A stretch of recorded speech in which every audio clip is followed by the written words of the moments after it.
তাহাজ্জুদের যায় না মাঝে মরণ দিও প্রভু আমায়, ইকামতে দিনের কাজে কবুল করে নিও আমায়।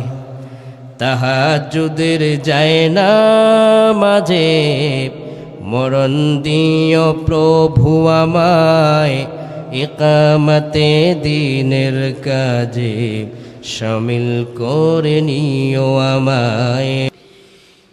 সারা দুনিয়ার ভিতরে তিন শ্রেণীর মানুষ আছে, তারা যেদিন দুনিয়া থেকে বিদায় হয়ে যাবে, লাশ তাদেরকে দাফন করার জন্য কবরে নিয়ে যাওয়া হবে। আপন সন্তানেরা লাশের খাটিয়া বহন করবে, আপন মানুষগুলো কবরের ভিতরে নেমে লাশ নামায়া দেবে। কবরের ভিতরে লাশ নামায় দিয়া মাটি চাপা দিয়া দূরে সরে যাবে। দূর থেকে মানুষ বলবে এটা একটা মাটির কবর, কিন্তু তিনটা গুণ যদি আপনার মধ্যে সীমাবদ্ধ পাওয়া যায়, আপনার মধ্যে পাওয়া যায়, লোকেরা দূর থেকে তাকায় দেখবে এটা একটা মাটির কবর, কিন্তু আপনি কবরে শুয়ে শুয়ে দেখবেন মাটির কবর মাটি নাই, জান্নাতের বাগান হয়ে যাবে। এই তিন গুণের এক নম্বর গুণ হলো জীবনে যতদিন বেঁচে থাকবেন তাকওয়াবান হয়ে জীবন পরিচালনা করবেন। আল্লাহ ছাড়া কাউকে ভয় করবেন না, আল্লাহ ছাড়া কারো সামনে মাথা নত করবেন না। আল্লাহ রব্বুল আলামিনের ভয় হৃদয়ে লালন করে জীবন পরিচালনা করবেন। তাকওয়ার সম্পদ নিজের মধ্যে সেট আপ করবেন। সারা দুনিয়া যদি আপনার বিরুদ্ধে চলে যায়, আল্লাহ রব্বুল আলামিন আপনার জন্য যথেষ্ট হয়ে যাবে। কোন সুবহানাল্লাহ। এক নম্বর গুণ হলো তাকওয়াবান হয়ে চলা। দুই নম্বর গুণ হলো আদর্শ ideal leader of the world.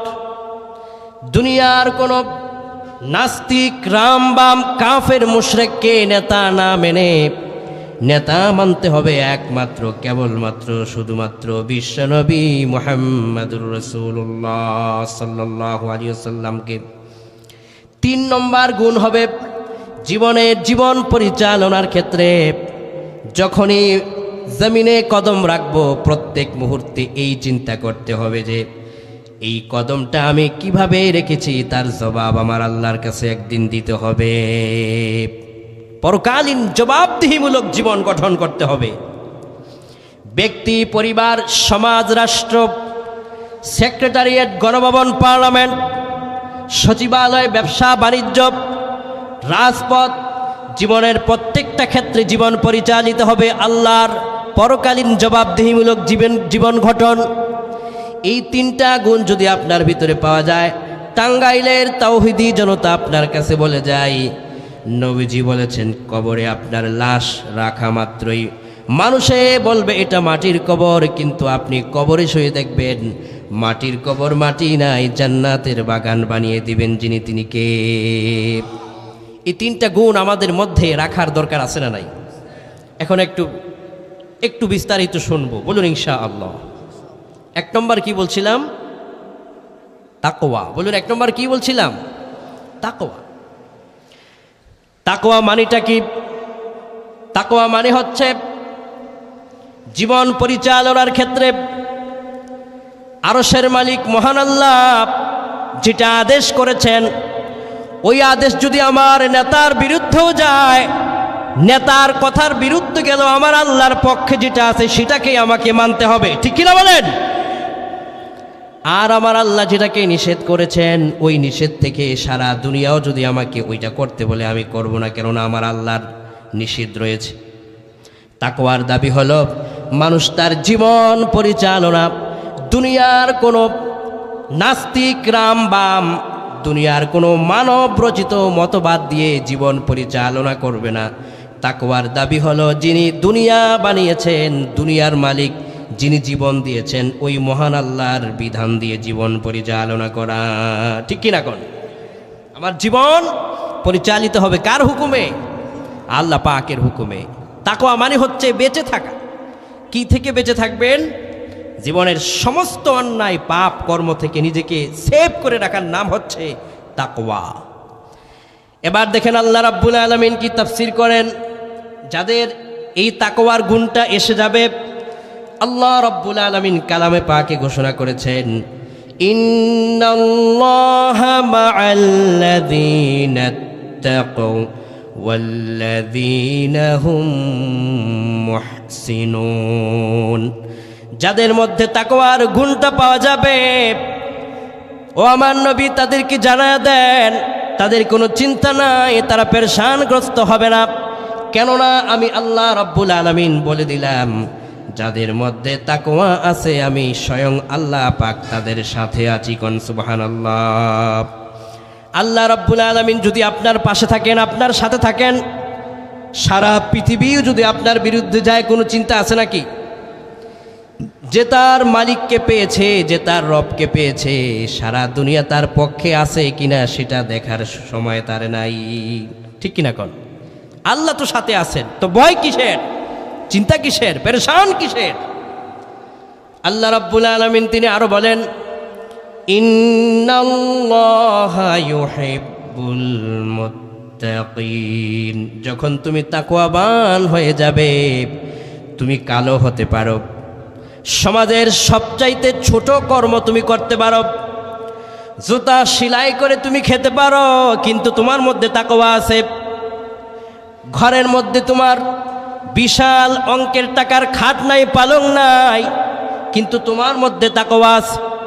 তোমার ঘরের ভিতরে প্রতিদিন দামি খাবার রান্না হয় না, কিন্তু তোমার মধ্যে তাকওয়া আছে। ভালো কাপড় পরিধান করার পয়সা তোমার নাই, কিন্তু তোমার মধ্যে তাকওয়া আছে। আল্লাহ পাক বলেন, তুমি কালো হতে পারো, গরিব হতে পারো, মিসকিন হতে পারো, তোমার মধ্যে তাকওয়া থাকার কারণে আমি আল্লাহ পাক তোমাকে সবার আগে ভালোবেসে ফেলবো। কোন সুবহানাল্লাহ। বান্দাকে আল্লাহ পাক বেশি ভালোবাসে। একজন মানুষ তার নিজেকে যতটা ভালোবাসে, আল্লাহ তার বান্দাকে তার চাইতেও বেশি ভালোবাসে। কোন আল্লাহু আকবার। কোন মানুষ তার নিজেকে বেশি ভালোবাসে, নিজেকে সেভ রাখতে চায়, আর আল্লাহ কয় বান্দারে তুমি তোমাকে যতটুকুন ভালোবাসো তার চাইতে বেশি ভালোবাসি তো আমি তোমাকে। সুবহানাল্লাহ বলেন। এজন্য আল্লাহ রাব্বুল আলামিন বলেন, বান্দারে যদি তোমার মধ্যে তাকওয়া থাকে, আমি আল্লাহ তোমাকে তো ভালোবাসবই। আমি আল্লাহ পাক তোমার জন্য রিজিকের দরজা প্রশস্ত করে দেব। আর তাকওয়াবান মানুষ যদি আল্লাহর দরবারে হাত তোলে, তাহলে তার হাতকে আল্লাহ পাক ফিরাইয়া দেন না। কোন সুবহানাল্লাহ।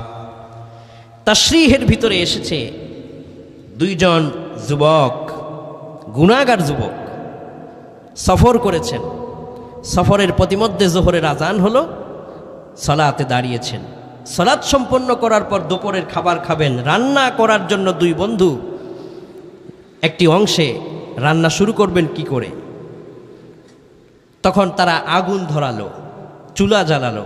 একটু পর চুলা নিভে গেল, আগুন ধরানোর মতো কিছু নেই। পাথর দিয়ে একটার সাথে আরেকটা লাগিয়ে আগুন জ্বালিয়ে দিল। মুসান্নিফ লিখছেন, আমার ভাইয়েরা, তাকওয়াবান মানুষের দোয়া আল্লাহর কাছে কতটা কবুল হয়, তাকওয়াবান মানুষ আল্লাহর কাছে কতটা মর্যাদাবান। দুই বন্ধু যখন রান্না আরম্ভ করলো, চুলার নিচে আগুন জ্বলতে লাগলো। একটু পর এক বন্ধু শুয়ে আছে, আর এক বন্ধু রান্না করছে। হঠাৎ করে দেখা গেল যিনি রান্না করছেন তিনি তার হাত দিয়ে ওই আগুনের চুলার ভিতরে, আগুনের উপরে হাত দিয়ে এভাবে নাড়াচাড়া করতেছেন। দূর থেকে বন্ধু দৃশ্য দেখে অবাক হয়ে গেলেন। আগুনের ভিতরে মানুষ হাত দেয়, কিন্তু তার হাত পুড়ে না। হাতের জায়গায় হাত রয়ে গেল, হাত পুড়ে না। ঘটনা কত আশ্চর্যের বিষয়। বন্ধু শোয়া থেকে বসে গেলেন, বসা থেকে দাঁড়িয়ে গেলেন। কাছে গিয়ে বললেন, বন্ধু তুমি আগুনের মধ্যে হাত দিয়ে নাড়াচাড়া করতেছো, কিন্তু তোমার হাতে আগুনের স্পর্শ লাগে না। দৃশ্যটা তো একটি আশ্চর্যের বিষয়। কেন, কোন আমলের বরকতে তুমি আল্লাহর কাছ থেকে এমন মর্যাদা পেয়েছো আমাকে বলো। বন্ধু এবার চোখের পানি ফেলে দেয়, বলে, রে আমার বন্ধু, এই আশ্চর্য, এই নিয়ামত আমার নয়, একজন তাকওয়াবান মানুষের দোয়ার ফসল। আল্লাহু আকবার। আমি গুনাহগার নাফরমান, আমি আল্লাহ পাকের কত হুকুম অমান্য করি, কিন্তু একজন তাকওয়াবান মানুষ আমার জন্য দোয়া করেছিলেন। দোয়ার বরকতে আমি যদি আগুনে হাত রাখি, আগুন আমার হাতকে পুড়ায় না। বলল, ঘটনা কেমন? এবার বন্ধু বললেন, আমি আমার বাড়ির পাশে একজন সুন্দরী রূপবতী নারীর দিকে তাকালাম, বিয়ের প্রস্তাব দিলাম, কিন্তু তার বিয়ে হলো না। কিছুদিন পরে ওই মেয়েটার বিয়ে হয়ে গেল। বিয়ে হবার পরে তার সন্তান হলো, কিন্তু তার স্বামী দুনিয়া থেকে বিদায় হয়ে গেল। ওই মেয়েটা, তার এলাকার মধ্যে দুর্ভিক্ষ চলছিল, ক্ষুধার যন্ত্রণা সহ্য করতে না পেরে ছোট্ট ছোট্ট বাচ্চাদেরকে নিয়ে ওই সওদাগরের ছেলে বন্ধুর কাছে গিয়ে কিছু ত্রাণ চাইল। যুবক বলল, তোমাকে আমি ত্রাণ দিব, খাবার দিব, শর্ত হলো একটা, তুমি আমার সঙ্গে জিনা করা লাগবে। নাউজুবিল্লাহ বলেন। মেয়েটি বলে, খাদ্য পেটে দেওয়ার জন্য যদি জিনা করা লাগে, আল্লাহর হুকুম যদি অমান্য করা লাগে, প্রয়োজনে না খেয়ে মারা যাব, তবুও তাকওয়ার পথ থেকে আমি সরে দাঁড়াবো না। কোন সুবহানাল্লাহ। মেয়েটা তাকওয়ার পথ থেকে সরে দাঁড়ালো না। মেয়েটা আবার খাবার না নিয়ে তার বাড়ির দিকে রওনা করল। সাথে ছিল তার ছোট্ট ছোট্ট বাচ্চা। একটি বাচ্চা কিছু কিছু কথা বলতে পারে। এই বাচ্চা এবার তার মাকে বলছে, মা গো, তুমি খাবার চাইতে এসেছ, সে তোমাকে কি প্রস্তাব করেছে মেনে নিলেই তো তোমাকে খাবার দেয়। মা, আজ কয়েকদিন হলো খাবার খেতে পারি না, একটু কাজ করলে যদি তোমাকে খাবার দেয় তো খাবার তুমি নিয়ে নাও। খাবার যদি আমার মুখে না দিতে পারো, তাহলে তুমি তোমার নিজ হাতে আমার গলা টিপে আমাদেরকে তুমি মেরে ফেলো। মা বলছে, আমার সন্তান শোনো, আমি আমার আল্লাহ রাব্বুল আলামিনকে খুশি করার জন্য তার প্রস্তাবকে প্রত্যাখ্যান করেছি। চলো তোমাদেরকে বাড়ির দিকে রওনা হই। যদি আমার এই তাকওয়াটা আমার আল্লাহর জন্য হয়ে থাকে, এই ত্যাগ যদি আমার আল্লাহর জন্য হয়ে থাকে, তাহলে বাড়িতে গিয়ে দেখবো দরজার সামনে খাবার ফেরেশতারা হলেও পাঠিয়ে রেখে দিয়েছে। চলো আল্লাহর প্রতি ভরসা রেখে বাড়ির দিকে রওনা হই। গুনাহের আমার রবকে অসন্তুষ্ট করে রিজিক খাবো, এর চেয়ে না খেয়ে মরে যাওয়া ভালো। তাকওয়া, আল্লাহর ভয়। সুবহানাল্লাহ, সুবহানাল্লাহ। মুসান্নিফ লিখছেন, মেয়েটি ছোট্ট সন্তানকে নিয়ে বাড়ির দিকে রওনা করলেন। ঘরের দরওয়াজার সামনে দাঁড়ালেন। দরওয়াজার সামনে গিয়ে দেখলেন একটি বস্তার মতো কি যেন দেখা যায়। মেয়েটি আবার তার ছোট্ট সন্তানকে বলছে, আমার বাবা দেখো, আমি না বলেছিলাম আসমানের মালিক খাদ্য পাঠাবে, দরজার সামনে তাকায় দেখো, রাজ্জাক আল্লাহ রাব্বুল আলামিন তোমাদের আমাদের জন্য খাবার পাঠিয়ে দিয়েছেন। মা খাবার বের করলেন, সন্তানদেরকে খাওয়ালেন। মেয়েটি আল্লাহর শুকরিয়া আদায় করলেন, সেজদায় লুটে পড়লেন, দুহাত তুলে আল্লাহর কাছে দোয়া করলেন, আয় আল্লাহ, আজকে আমি একজন মানুষের কাছে খাবার চাইতে গেলাম, সে দিল না, কিন্তু এই জায়গার ভিতরে খাবার হয়তো দুনিয়ার কেউ কারো মাধ্যমে তুমি পাঠিয়েছ।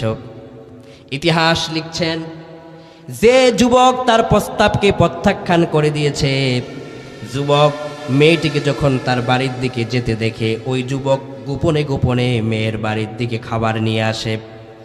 খাবার নিয়ে এসে তার মনের মধ্যে চিন্তা হলো, যে মেয়েটি তার ক্ষুধার যন্ত্রণা সহ্য করে আল্লাহর পথ থেকে বিন্দু পরিমাণ দূরে চলে যায় না, ওই মহিলা যদি বাড়ি পর্যন্ত যায়, নিশ্চিত রব তাকে খাবার পাঠাবেন। আর যদি আল্লাহ পাক তার জন্য খাবারটা পাঠায়, সাথে সাথে আমার উপরে আল্লাহ গজবটাও পাঠাবে। গজব থেকে বাঁচার জন্য ওই যুবক গোপনে গোপনে আটার বস্তার খাবার নিয়ে তার বাড়িতে পৌঁছায় দিয়েছিলেন। এবার ওই গুনাহগার যুবক যে খাবার এখানে পৌঁছে দিল, আল্লাহর বান্দি তো জানে না, সে হাত তুলে বেনামে একটা দোয়া করেছে, নাই আল্লাহ, আমার খাবার যেই মানুষটা এই ঘরের দরওয়াজা পর্যন্ত পৌঁছে দিল, জাহান্নামের আগুন তো দূরের কথা, দুনিয়ার আগুন যেন তার গায়ে স্পর্শ না করে।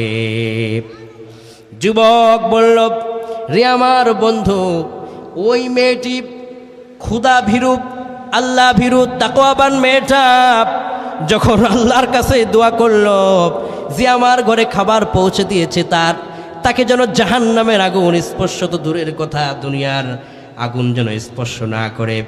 সেই দিন থেকে আমি যদি দুনিয়ার কোনো আগুনে হাত লাগাই, আমার আগুন পোড়াতে পারে না। আল্লাহু আকবার বলেন, আল্লাহু আকবার। তাকওয়ার কতটা ওজন, তাকওয়ার কতটা সম্মান, যে হৃদয়ে একটাবার আল্লাহর ভয়টাকে ঢুকিয়েছে এবং আল্লাহর ভয়ে দুনিয়ার সকল গুনাহ ছেড়েছে, সেই তাকওয়ার মজা বুঝতে পেরেছে। সুবহানাল্লাহ বলেন। এই জন্য আল্লাহ রাব্বুল আলামিনের হাবিবের কাছে প্রশ্ন করা হলো, মানুষের তাকওয়া আছে বোঝা যাবে কি করে? নবীজি বললেন, কোরআন তার জবাব দিয়েছে, কোরআনের আয়াত তোমরা পড়ো। আল্লাহ রাব্বুল আলামিন বলেন, وَأَمَّا مَنْ خَافَ مَقَامَ رَبِّهِ وَنَهَى النَّفْسَ عَنِ الْهَوَى فَإِنَّ الْجَنَّةَ هِيَ الْمَأْوَى। তাকওয়া আছে, এটি বুঝবেন কি করে? আপনার যে তাকওয়াটা আছে এটা আপনি বুঝবেন কি করে? আল্লাহ পাক বুঝাচ্ছেন। আল্লাহ রাব্বুল আলামিন বলেন, তাকওয়া আছে এটা বুঝবা কি করে বান্দা? তোমার সামনে কোনো একটা গুনাহের দৃশ্য চলে এলো, পর্ন ভিডিও চলে এলো, গুনাহের কোনো একটা নারীর দৃশ্য তোমার মোবাইল স্ক্রিনে চলে এলো। এমন সময় যদি তুমি চিন্তা করো, আমার রবের সামনে কিন্তু আমার একদিন সাক্ষাৎ করা লাগবে, এই চিন্তা করে যদি বান্দা দুনিয়ার কোনো একটা ছোট্ট থেকে ছোট্ট গুনাহ ছেড়ে দেয়, আল্লাহ পাক বলেন ধরে নিবা তার মনের মধ্যে আল্লাহর তাকওয়া জন্মিয়ে গিয়েছে। কোন সুবহানাল্লাহ। এবার আপনি নিজেকেই আপনি জিজ্ঞেস করুন, ওহে মন, তুমি কি গুনাহের দৃশ্য দেখলে এটাকে বারবার দেখো, নাকি এ থেকে নিজেকে বাঁচাও? যদি তুমি বাঁচাও তো তোমার মধ্যে তাকওয়াটা আছে, যদি বাঁচাতে না পারো তো মনে করো এখনো তাকওয়া তোমার মধ্যে পূর্ণাঙ্গভাবে আসে নাই। এখন থেকে তাকওয়াটা নিজের মধ্যে সেট করতে হবে। কেননা রবের সামনে কিন্তু একদিন দাঁড়াতেই হবে, সাক্ষাৎ কিন্তু রবের সঙ্গে করতেই হবে, জবাব কিন্তু তার সামনে দিতেই হবে। দুনিয়ার এই চাকচিক্য, দুনিয়ার এই অর্থ পয়সা টাকা কোনো কিছুই তো আমাকে বাঁচাবে না। আমাকে বাঁচাবে আমার তাকওয়া, আমাকে বাঁচাবে আমার নেক আমল। ঠিক কিনা বলেন? এরপরে আল্লাহ রাব্বুল আলামিন বলেন, যার মধ্যে তাকওয়া হয়ে যাবে, একজন যুবকের ধরুন পাহাড় পরিমাণ গুনাহ আছে, বিশাল পাহাড় পরিমাণ গুনাহ আছে, আকাশ পরিমাণ গুনাহ আছে, কিন্তু এই যুবকটা যদি এটা বলে যে আল্লাহর সামনে আমাকে দাঁড়াতে হবে, আমি আর গুনাহটা করলাম না, অতটুকুন কথা যদি যুবক বলে, আল্লাহ পাক বলেন তোমার মহাকাশ পরিমাণ গুনাহগুলোকে আল্লাহ পাক 1 সেকেন্ডে মাফ করে দিবে। কোন সুবহানাল্লাহ। আপনার গুনাহ যদি পাহাড় পরিমাণ করে ফেলছেন, জানেন নাই, বুঝেন নাই, কিন্তু এখন আপনি মনে করতেছেন যে আমার না আল্লাহর সামনে দাঁড়াতে হবে, আমি কেমনে এই পাপটা করি, আমি তো রবকে দেখি নাই, কিন্তু রবের সামনে দাঁড়াতে হবে এটা তো বিশ্বাস করি, তো কি জবাব দিব আমি? তো আল্লাহ পাক বলেন যে এই চিন্তা করে যখন সে পাপটা ছেড়েই দিয়েছে, তার পাপ যদি মহাকাশ পেরিয়েও 7 আসমান পেরিয়ে পাপের সীমানা হয়, 1 সেকেন্ডে তার সব গুনাহ আল্লাহ পাক মাফ করে দিবেন। আল্লাহ পাক সূরা মুলকের মধ্যে বলেন, ইন্নাল্লাযীনা ইয়াখশাউনা রাব্বাহুম বিল গায়ব লাহুম মাগফিরাতুন ওয়া আজরুন কাবীর। রবকে তুমি দেখো নাই? ও যুবক, রাতের গভীরে দরওয়াজা বন্ধ করে যখন তুমি ঘুমাতে যাও, মোবাইল তোমাকে ডেকে ডেকে বলে এখন একটু নাটক দেখো, সিনেমা দেখো, এখন একটু পর্ন ভিডিওগুলো দেখো, ফ্রি ফায়ার পাবজি নিয়ে ব্যস্ত হয়ে যাও। কিন্তু যুবক, তুমি তখন বললা, আমি যদি এখন নাটক সিনেমায় নারীদের দৃশ্য দেখি, গুনাহের দৃশ্যগুলো যদি দেখি, আমার আল্লাহর সামনে আমি কি করে দাঁড়াবো? এই ভয়টা করে যদি যুবক গুনাহটা তখন ছেড়ে দেয়, আল্লাহ পাক বলেন, লাহুম মাগফিরাতু ওয়া আজরুন কাবীর। সাথে সাথে ওই দরজা বন্ধ করে যেই বিছানার মধ্যে তুমি শুয়ে শুয়ে আল্লাহরে ভয় করলা, ওই বিছানায় থাকতেই তোমার সব গুনাহ আল্লাহ মাফ করে দিবেন। কোন সুবহানাল্লাহ। এর নাম হচ্ছে তাকওয়া। যে কোনো গুনাহ সামনে আসলে, না না আমাকে রবের সামনে দাঁড়াতে হবে, আমি কি করে করি, ফিরিয়ে থাকা তাকওয়া, এটা হচ্ছে তাকওয়ার দাবি। এজন্য আমার ভাইয়েরা, আল্লাহর প্রিয় হতে হলে, জান্নাত পেতে হলে 1 নম্বর গুণ আমাদের প্রত্যেকের মধ্যে থাকতে হবে। এখন থেকে হৃদয়ের মধ্যে তাকওয়া লালন করব, আল্লাহর ভয় লালন করব, ইনশাআল্লাহ। বলেন সকালে, বলুন ইনশাআল্লাহ। আয় আল্লাহ, আপনি আমাদের প্রত্যেককে আপনার প্রিয় বান্দাদের কাতারে শামিল করুন, পড়ুন আমিন। 2 নম্বর গুণ হলো দুনিয়ার জীবনের প্রতিটা ক্ষেত্রে বিশ্বনবীকে নেতা হিসেবে মানা, আদর্শ হিসেবে মানা।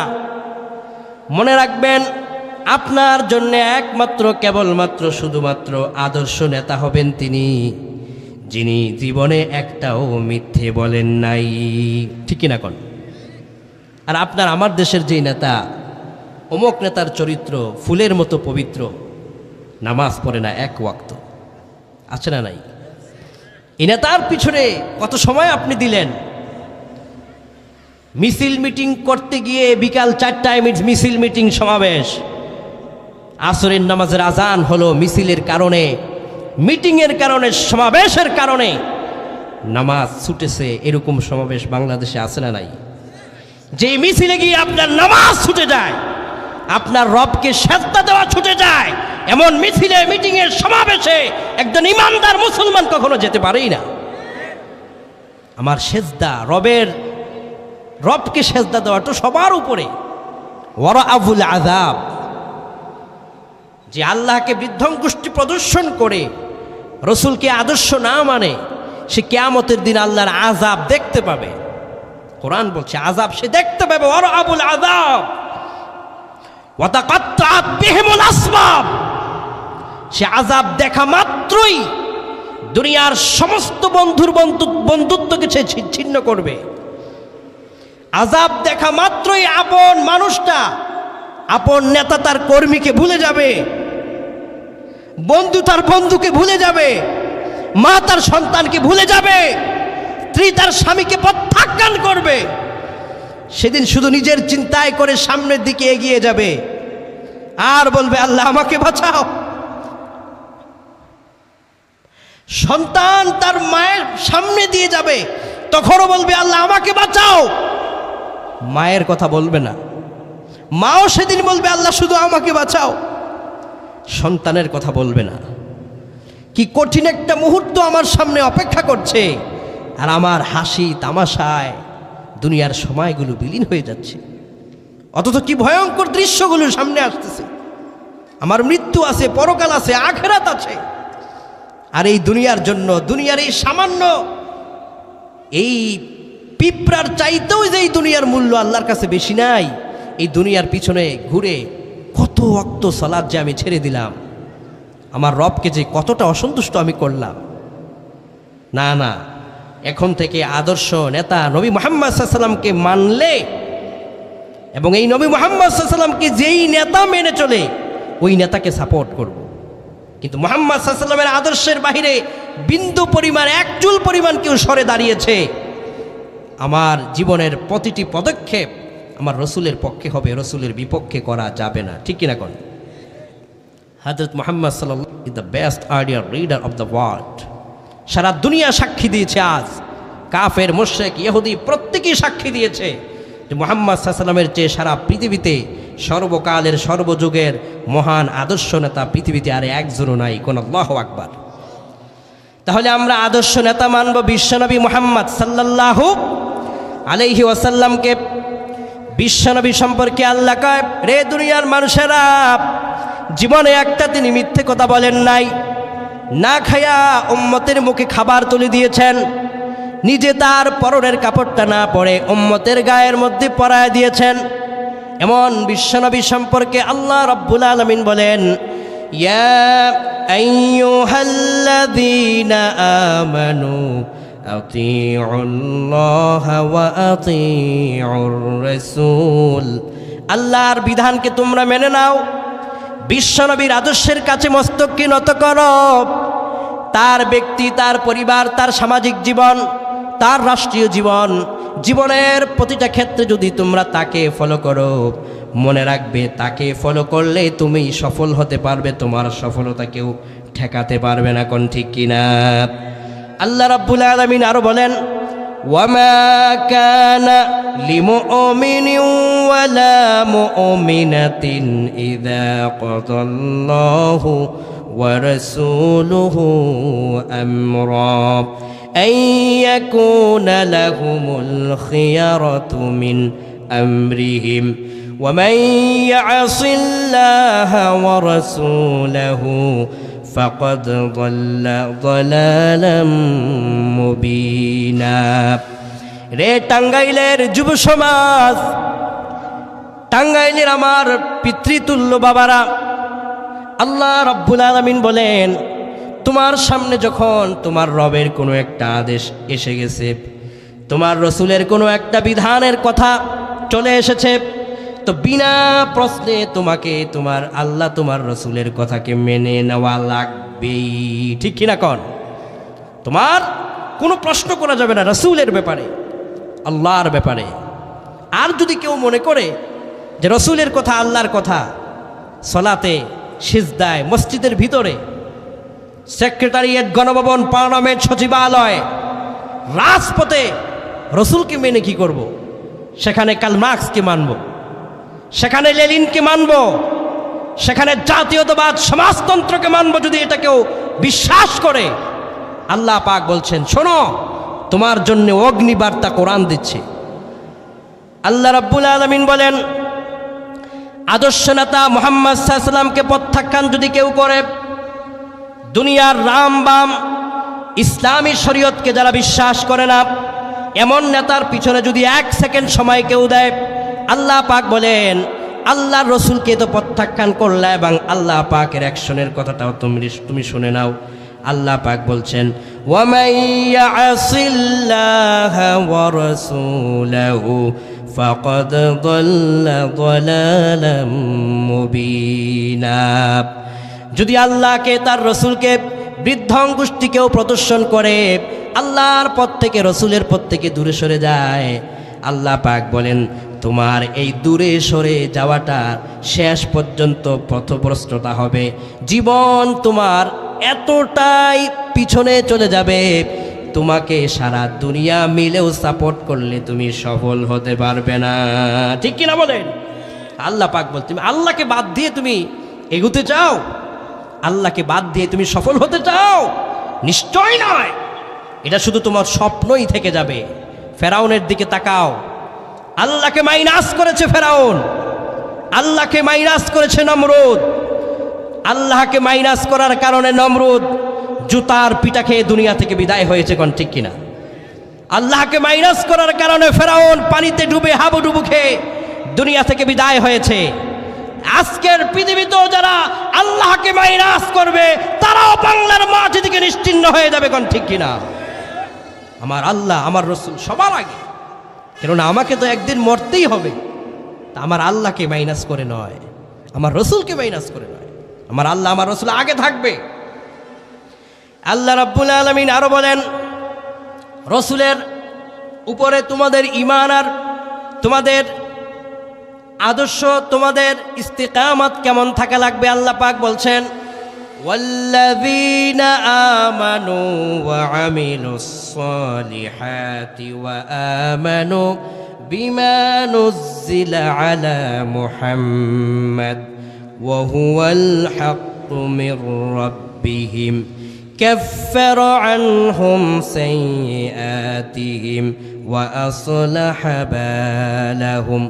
আল্লাহ রাব্বুল আলামিন বলেন, যারা তোমরা ঈমান এনেছ, তো ঈমান আনার পরে ঘরে ঘুমায় থাইকা সময় কাটায় দিও না, নেক আমল বেশি করে করবা। এরপরে যারা ঈমান আনার পরে নেক আমল করেছে তাদের উপর দায়িত্ব কর্তব্য হয়ে গিয়েছে এই বিমা নুজিলা আলা মুহাম্মদ, বিশ্বনবীর উপরে আল্লাহ যেই কোরআন নাজিল করেছেন, এই কোরআনে কারিমকে এক বাক্যে সত্যায়ন করা যে এই কোরআন হচ্ছে একমাত্র কেবলমাত্র মানবতার মুক্তির একমাত্র সংবিধান। ঠিক কিনা বলেন? এই পৃথিবীতে আল্লাহর কোরআনের চাইতে মহাসত্যের গ্রন্থ কি আর কোনো আছে? বর্তমান পৃথিবীর গবেষক বলছে, গবেষণা চলছে কোরআন নিয়ে, গবেষকগণে এক বাক্যে বলছেন, ক্যালিফোর্নিয়ায় লস অ্যাঞ্জেলেস টাইমস রিপোর্ট করেছে এই কোরআনের এমন এমন আশ্চর্যময় বিষয়গুলো আছে যেগুলো গবেষণা করে খোদ আমেরিকায় লস অ্যাঞ্জেলেস টাইমস রিপোর্ট করে বলছে যে কোরআন গবেষণা করে প্রতি বছর 1,50,000 খ্রিস্টান নতুন নতুন করে কালেমা পড়ে মুসলমান হয়ে যাচ্ছে। আল্লাহু আকবার বলেন। কোরআন গবেষণা করে। আপনার কোরআন যার কাছে আছে পৃথিবীতে আর তো কিছুই তার থাকা লাগে না। আমি কোরআন বুঝি না, তাই কোরআনের মর্ম বুঝি না। বর্তমান পৃথিবীতে এই কোরআনের এমন এমন আশ্চর্য জিনিসগুলো নিয়ে মানুষ গবেষণা করছে। যারা আগে বলতো there is no god, Allah বলতে কিছু নাই, তারা কোরআন গবেষণা করে বলছে there is no god except Allah who created man from an embryo, read and your lord is the most beneficent. তারা কোরআনকে মানত না, বিশ্বাস করতো না, কিন্তু কোরআনের আশ্চর্যময় এমন কিছু তথ্য গবেষণা করে বলছে, কে বলছে আল্লাহ নাই?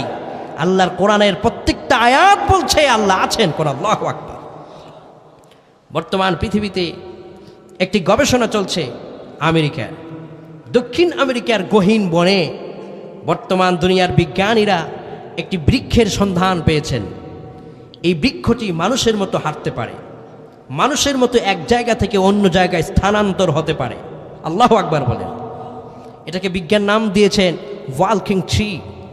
বিজ্ঞান বলছে এই ওয়ালকিং ট্রি এক জায়গায় রোপণ করা হলে পরে সে কিছুদিন পর এই জায়গা থেকে আরেক জায়গায় চলে যায় এবং মানুষের মতোই স্থানান্তর হয়। বিজ্ঞান এটাকে নিয়ে গবেষণা করে বলছেন যে আল্লাহ বৃক্ষ সম্পর্কে কোরআনে কিছু বলেছেন কিনা গবেষণা করা দরকার। এই বৃক্ষ নিয়ে বিজ্ঞান গবেষণা শুরু করে দিল। যে সমস্ত বিজ্ঞানীরা কোরআন মানত না, ওয়ালকিং ট্রি তাদেরকে আল্লাহর পরিচয় জানায় দিয়েছে, তারা কোরআন গবেষণা করতে শুরু করলো। কোরআনের এক জায়গার ভিতরে আল্লাহ পাক বৃক্ষ বিজ্ঞান নিয়ে কথা বলেছেন। রব্বুল আলামিন বলেছেন, পড়েন আমার সাথে, আর রহমান আল্লামাল কোরআন খলাকাল ইনসান আল্লামাহুল বায়ান আশ-শামসু ওয়াল কমারু বিহুসবান ওয়ান নাজমু ওয়াশ-শাজারু ইয়াসজুদান। দুনিয়াতে আল্লাহ পাক যত বৃক্ষ সৃষ্টি করেছেন, বৃক্ষ সেজদা করে যাকে, তিনি কে? বিজ্ঞান যখন কোরআনের এই আয়াত পেল যে বৃক্ষ রবকে সেজদা করে, বৃক্ষ বিজ্ঞান নিয়ে আল্লাহ পাক কোরআনে কথা বলেছেন, বিজ্ঞানীরা এই আয়াতকে সামনে রেখে দক্ষিণ আমেরিকার গহীন বঙ্গনে, গহীন জঙ্গলের ভিতরে গিয়ে তারা গবেষণা করলেন, ওয়ালকিং ট্রির সন্ধান তারা পেলেন। দুনিয়ার বিজ্ঞানীরা এক যুগে মিলে তারা দুনিয়ার মানুষদেরকে তথ্য দিলেন, রে দুনিয়ার মানুষেরা, একটা বৃক্ষকে এক জায়গায় রোপণ করা হলো, আরেক জায়গায় কেমনে গেল? দুনিয়ার কোনো সরকার তো এসে এখানে এক জায়গা থেকে আরেক জায়গায় নিয়ে দেয় নাই, নিশ্চয়ই তার পিছনে একটা কুদরতি শক্তি ক্ষমতা আছে। বিজ্ঞান বলছে এই ক্ষমতা রাশিয়ার মস্কোওয়ালাদের নয়, আমেরিকার হোয়াইট হাউস ওয়াশিংটন ডিসিওয়ালাদের নয়, এই ক্ষমতা একমাত্র ওই মহান রবের, যিনি তামাম দুনিয়া বানিয়েছেন, মহান আল্লাহর। কোন ঠিক কিনা? এই আয়াতের গবেষণা করে আজ গোটা দুনিয়ার বুকে ইসলামের প্রশংসা চলছে। সুবহানাল্লাহ বলেন। শুধু তাই নয়, বিজ্ঞান আরো গবেষণা করেছে আল্লাহর সৃষ্টি আরো কি কি নিয়ে চিন্তা করা যায়। গবেষণার ফলে তারা দেখলো যে একটি আশ্চর্য পাহাড়ের সন্ধান পেলেন বিজ্ঞান পৃথিবীতে।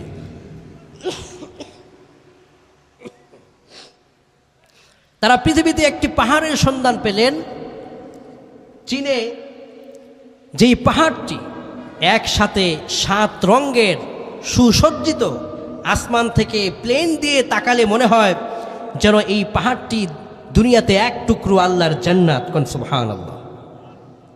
দুনিয়াতে কখনো 7 রঙের পাহাড় কি এখানে যারা আছি কেউ দেখেছেন? লাল, নীল, হলুদ এরকম করে কি সুন্দর করে সাজানো একটি পাহাড় চীনে আছে, এবং সমুদ্র পৃষ্ঠ থেকে 17,000 ফিট তার উচ্চতা।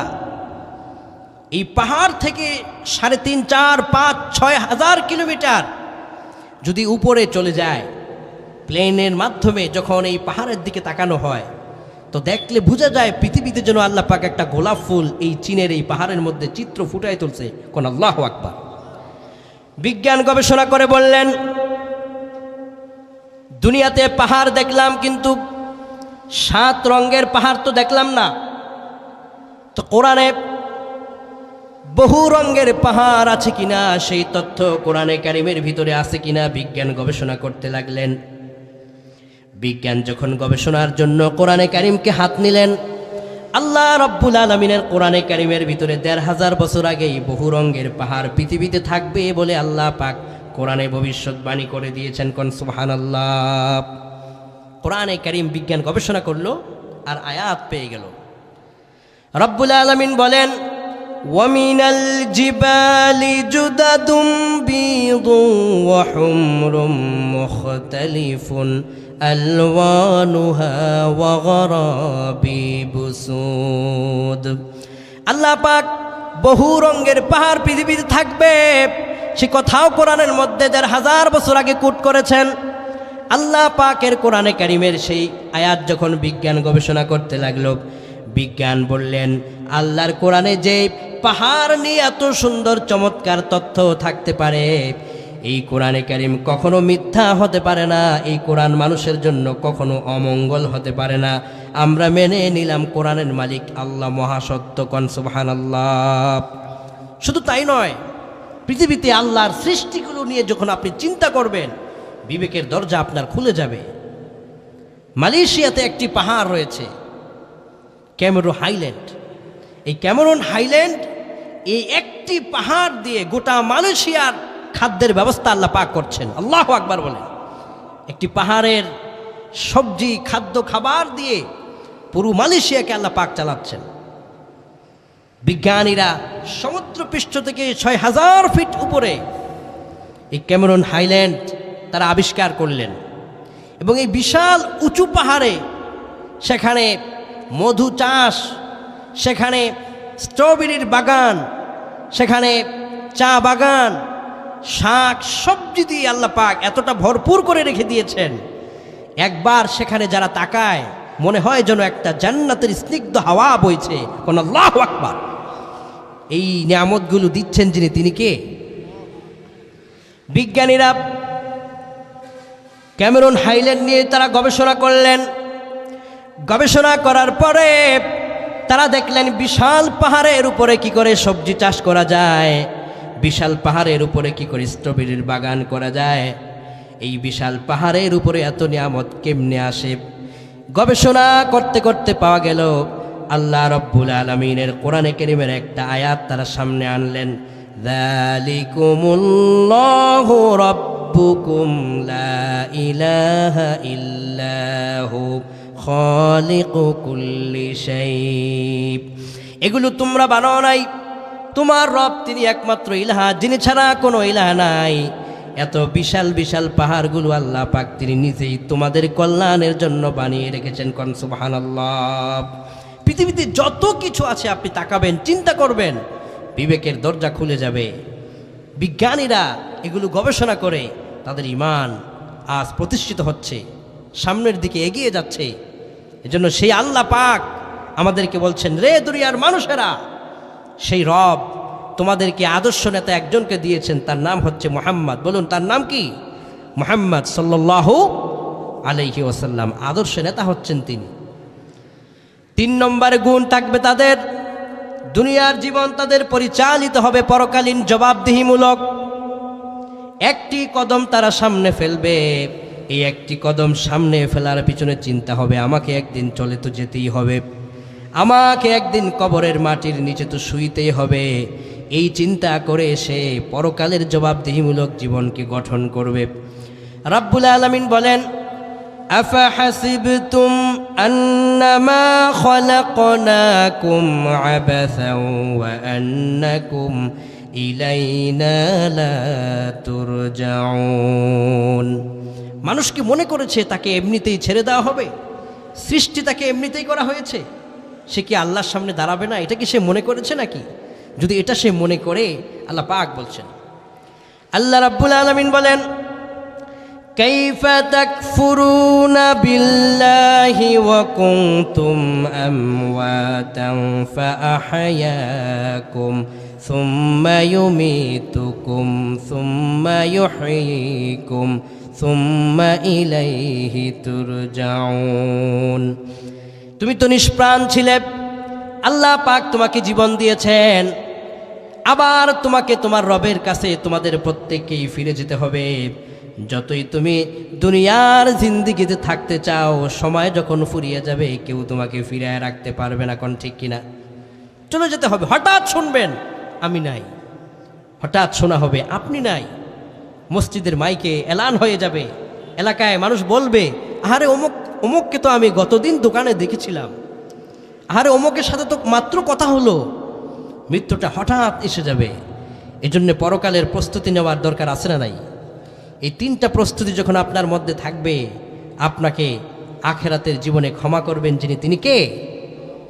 আমাদের ইয়াং সোসাইটি, যুব সমাজকে আমি বলবো, এখনকার যুব সমাজ হৃদয়ের মধ্যে আল্লাহর এই ভয়, রসুলের আদর্শ আর পরকালীন জবাবদিহিমূলক চিন্তাটা সেট করেন।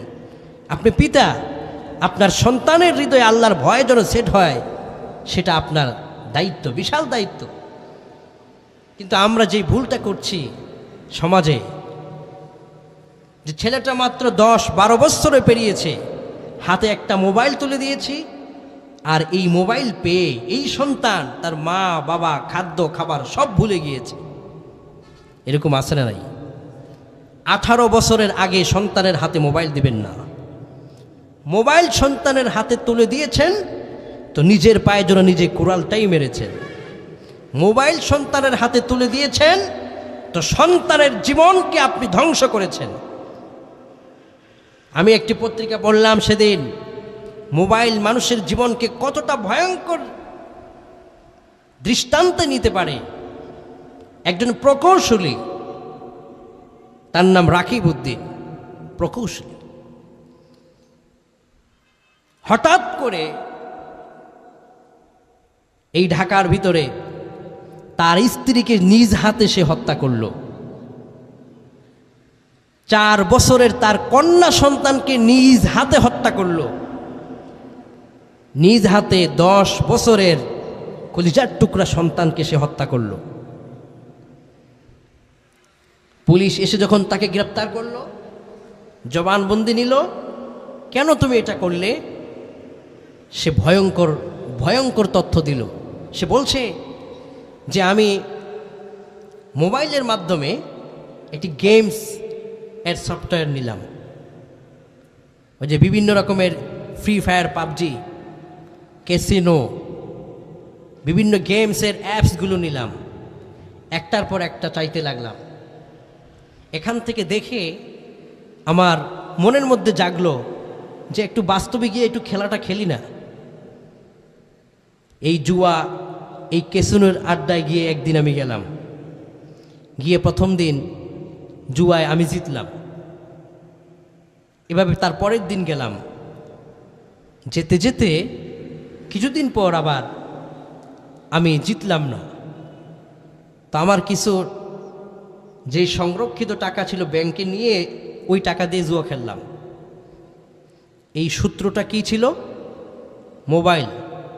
সেই ক্যাসিনোতে আসার সূত্রটা কি ছিল? একটু কান খাড়া করে শুনুন, আমার সন্তানগুলো কিভাবে ক্ষতিগ্রস্ত হচ্ছে আপনি নিজেও জানছেন না। আপনার ছেলেটা কিভাবে ক্ষতিগ্রস্ত হয়ে যাচ্ছে, আপনার কথা শুনছে না, মায়ের কথা শুনছে না ছেলেগুলো, কি কারণে? তো এই প্রকৌশলী বলছেন যে এভাবে আমি এবার আমার মনের মধ্যে এই ক্যাসিনো ঢুকে গেল। এক পর্যায়ে আমার ব্যাংকের টাকা শেষ, আমি ধার করতে লাগলাম। ধার করতে করতে কোটি টাকার উপরে সে ঋণগ্রস্ত হলো এই জুয়া খেলে। এখন পরিবারে আসার পরে স্ত্রী বলে বাজার করো, বাজারের টাকা নাই। সন্তান বলে বাবা এটা এনে দাও, টাকা নাই।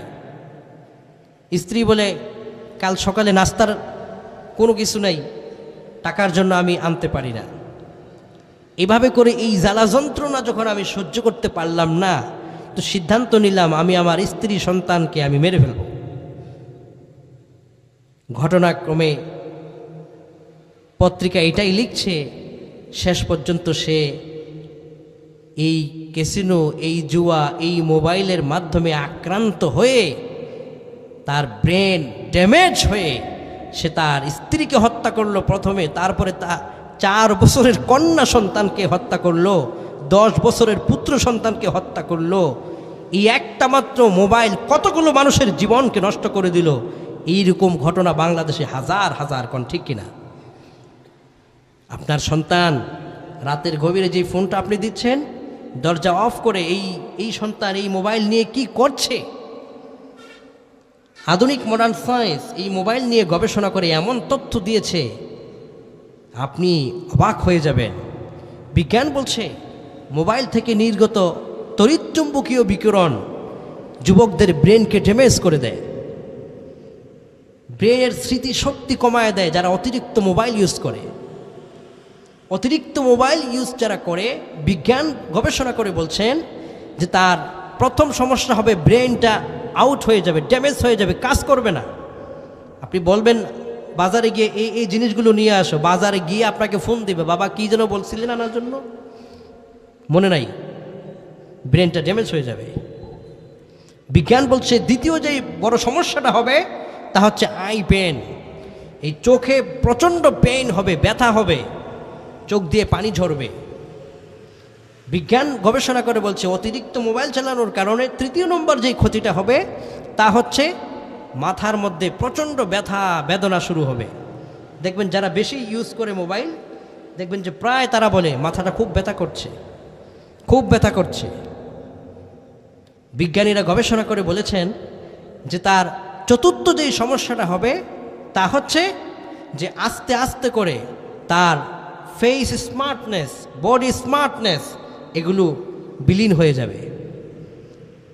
এবং মনোবিজ্ঞানীরা বলছেন যে তাদের হৃদয়ের মধ্যে যে একটা নূর, আলো, মনের মধ্যে যে একটা আন্তরিকতা, আনন্দ মুহূর্ত, এগুলো উঠে যাবে। বিজ্ঞানীরা আরও ভয়ঙ্কর তথ্য দিয়েছেন, মোবাইল থেকে নির্গত তড়িৎচুম্বকীয় বিকিরণ মানুষদেরকে শেষ পর্যন্ত ক্যান্সারে পর্যন্ত নিয়ে যেতে পারে। নাউযুবিল্লাহ। অথচ এই মোবাইল আমার ছেলে, আপনার ছেলের, প্রত্যেকটার ছেলেদের পকেটে পকেটে আপনি নিজে দিয়েছেন, এবং মোবাইলের মাধ্যমে আপনার সন্তান কোন ফ্রেন্ডের সাথে যোগাযোগ রাখছে আপনি নিজেও জানেন না। অথচ প্রত্যেকটা পিতামাতার উচিত তার সন্তানের মোবাইলকে কন্ট্রোল করা। কার সাথে সে মেসেজ আদান প্রদান করছে, WhatsApp, Facebook, Instagram, TikTok, YouTube, সে কি দেখছে, এগুলো পিতামাতার উচিত এগুলো কেয়ার করা। কিন্তু আমাদের সন্তান কি করে, মোবাইলটার মধ্যে একটা পিন দিয়ে দেয়, বাবাও তার পিনকোড জানে না, মাও জানে না। মোবাইল যদি মা ধরে, দেখি তুই কার সাথে কথা বলিস, সন্তান মোবাইল মার কাছ থেকে লুকিয়ে নেয়।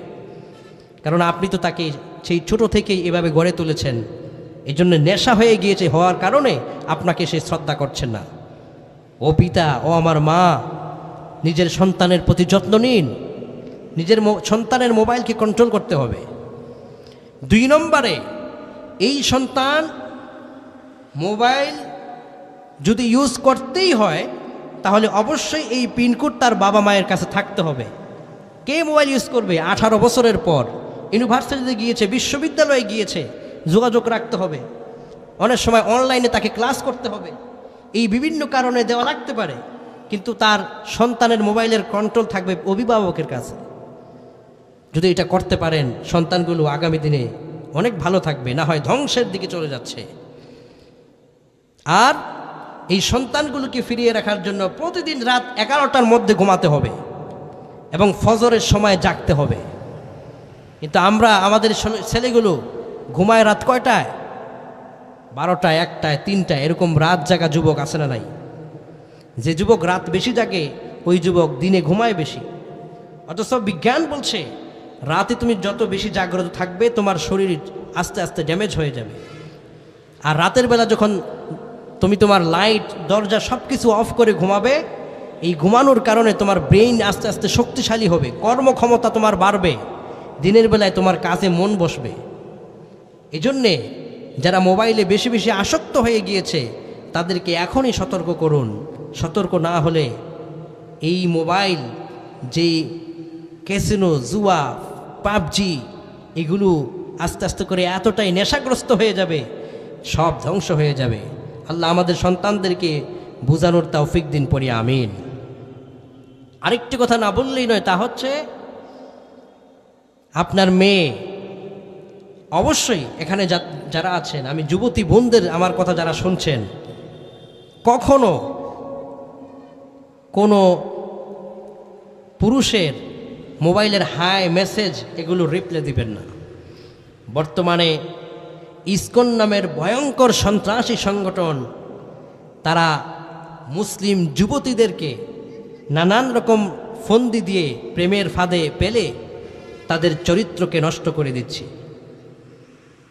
এবং শেষ পর্যন্ত ধর্ষণ করে, ভিডিও করে সেটা বিশ্ববাজারে তারা প্রচার করে বলছে, দেখো মুসলমান মেয়েদেরকে আমরা কিভাবে শায়েস্তা করে যাচ্ছি।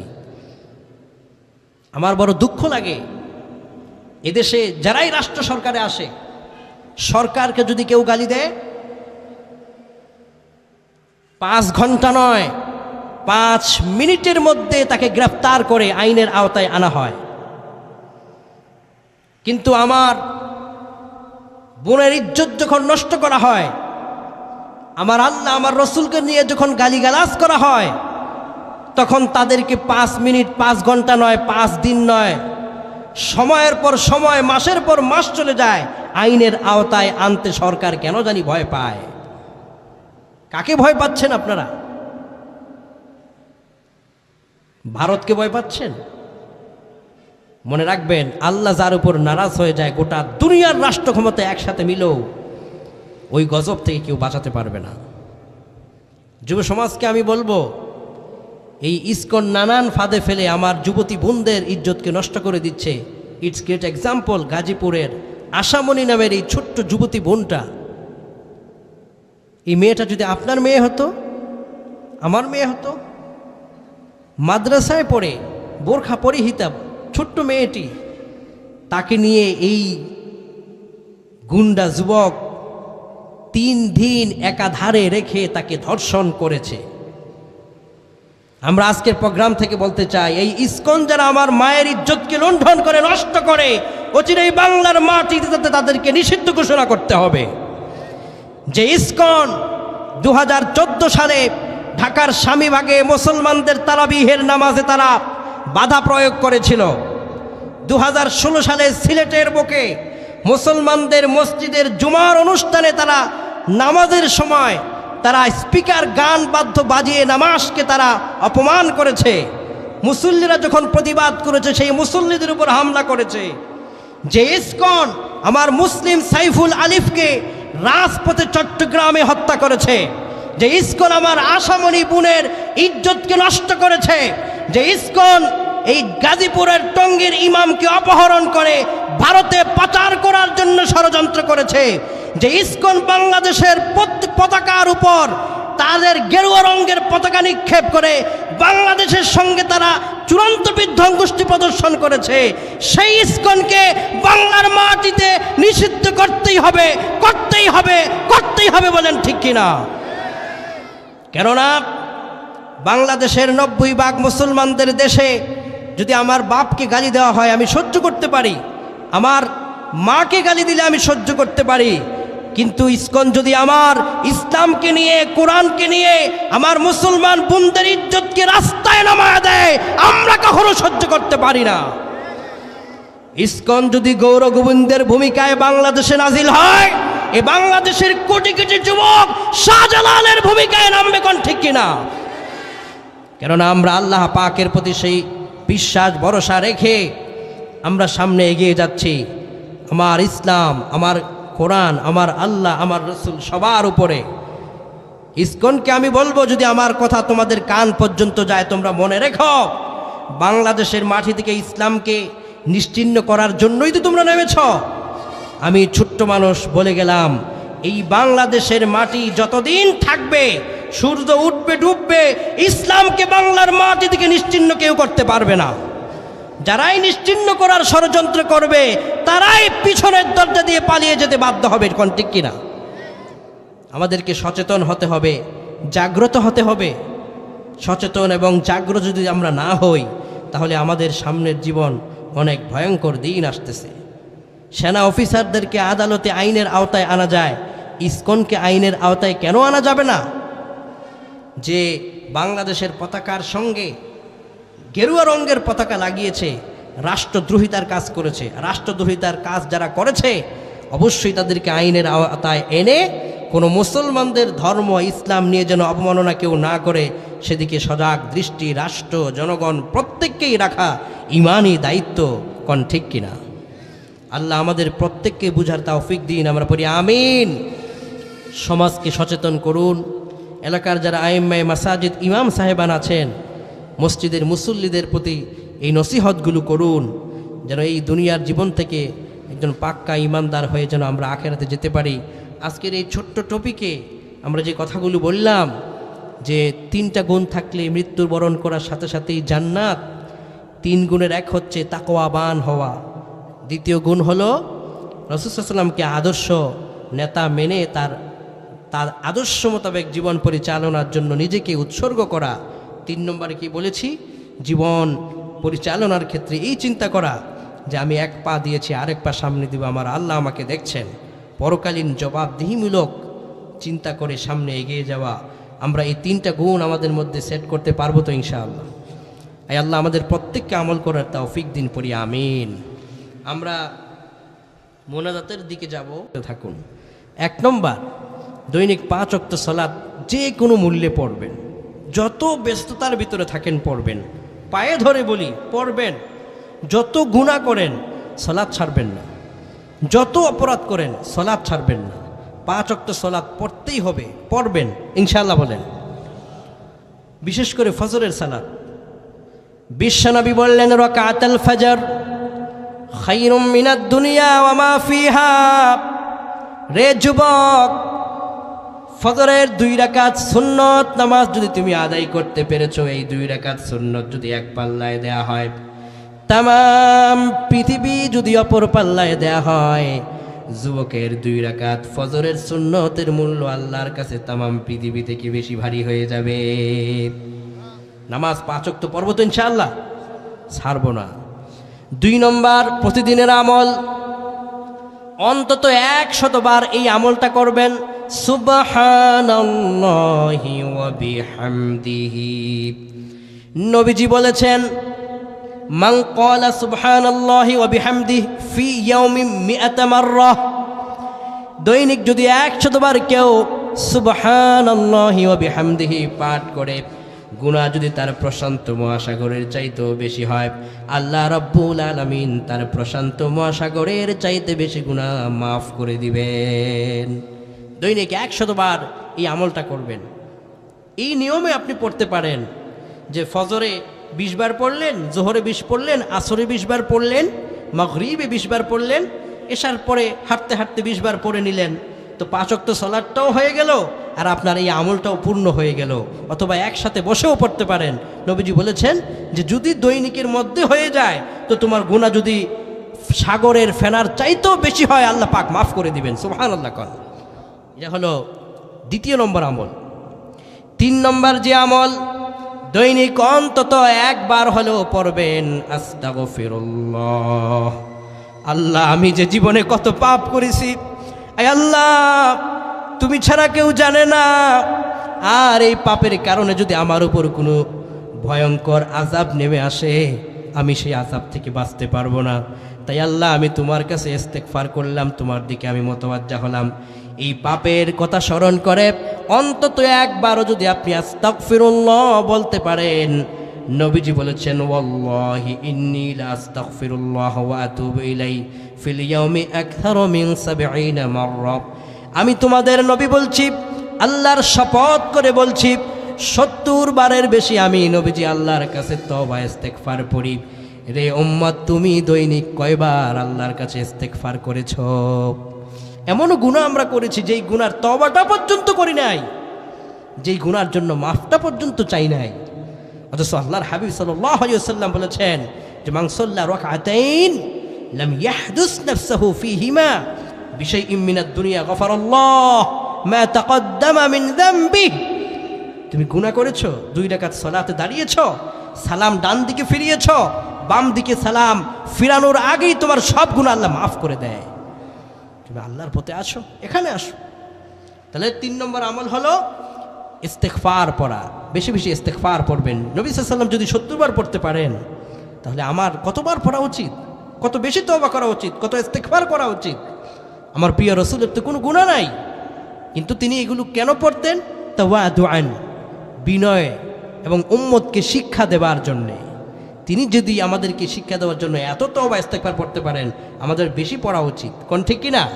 পড়ব তো ইনশাআল্লাহ।